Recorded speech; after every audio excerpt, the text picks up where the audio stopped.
You clicked on this video probably because you're like me and also like to take part in watching people come up with their own ideas for their favorite characters and have some pretty cinematography and writing that even, Hollywood couldn't do.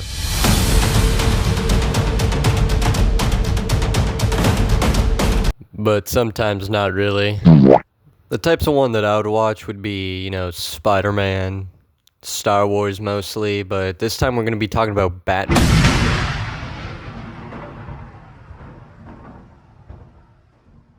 Batman Dead End, directed by Sandy Calora.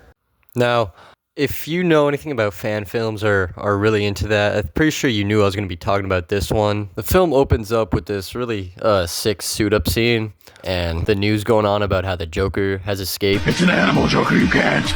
Batman, there's no laws against the Pokemon.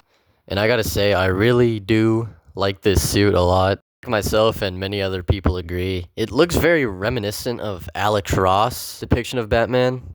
Next, we see this shot of Batman on the roof looking for the Joker.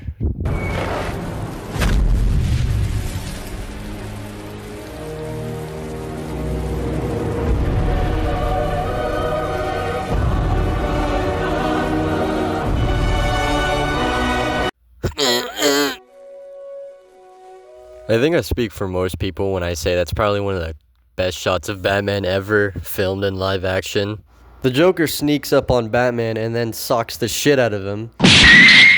This ends up Batman and Joker talking, going back to back when Batman throws him against the wall. And I will put a spoiler warning here, in case you haven't seen it for this one. Oh my god! A xenomorph comes out of fucking nowhere, grabs him, scoops him up, leaps on Batman, and then the Predator shoots the xenomorph. And then proceeds to give us Batman versus the Predator. It can't get any better than that.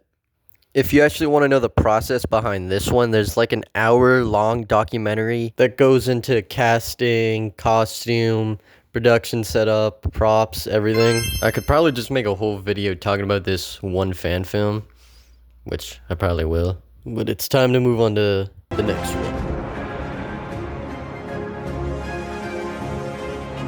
Now, I think you'll like this one more if you've seen or are a fan of the Keaton movies, as it's entirely inspired by those specific ones. I mean, just look at the suit. This one is more of a love letter to what Batman does when he's not, like, fighting the top big guys. Get out! It starts off overlooking Gotham City, and it looks really good, and this is actually a painting that was done. The main character really is about a cop named Frank who's having trouble paying for his wife's chemotherapy. We learned this by them investigating a crime scene that was caused by a guy called Jack Atlas, an original mob boss. They get a report about a guy matching the description of Jack Atlas, so Frank tells the other guy to stay here and he'll go check it out. It shows Frank walking through Gotham, and you really get to take in the environment as it shows all these weird angles and colors, and it just really matches the vibe of how twisted Gotham is in this universe and how extra it is. I love it. Watch out for the bat.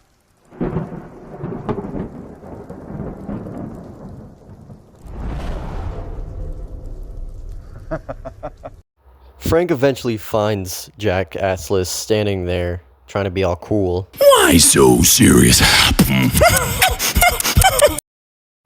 Frank feels conflicted about taking the money, but it's too late since Batman sees them and has been ready to break every single bone in their body. Sprite.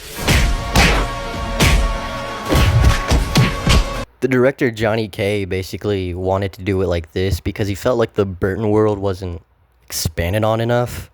Overall, it's a great fan film, and you should definitely check it out if you're into that kind of thing.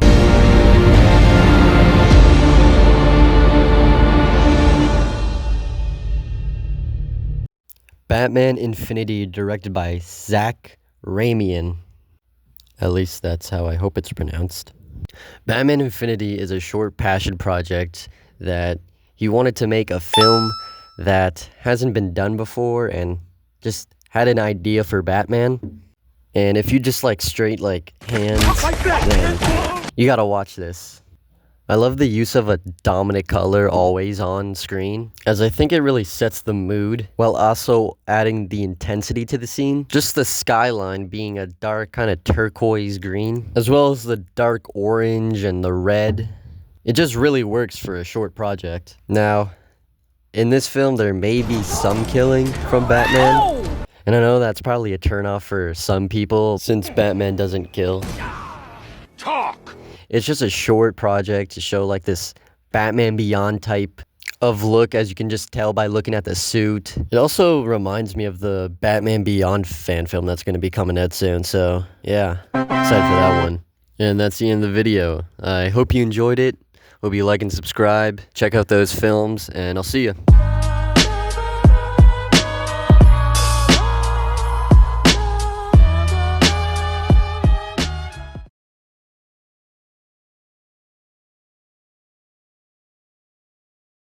I could just keep on listing a bunch of them, but we'd be here all day, and I'm tired.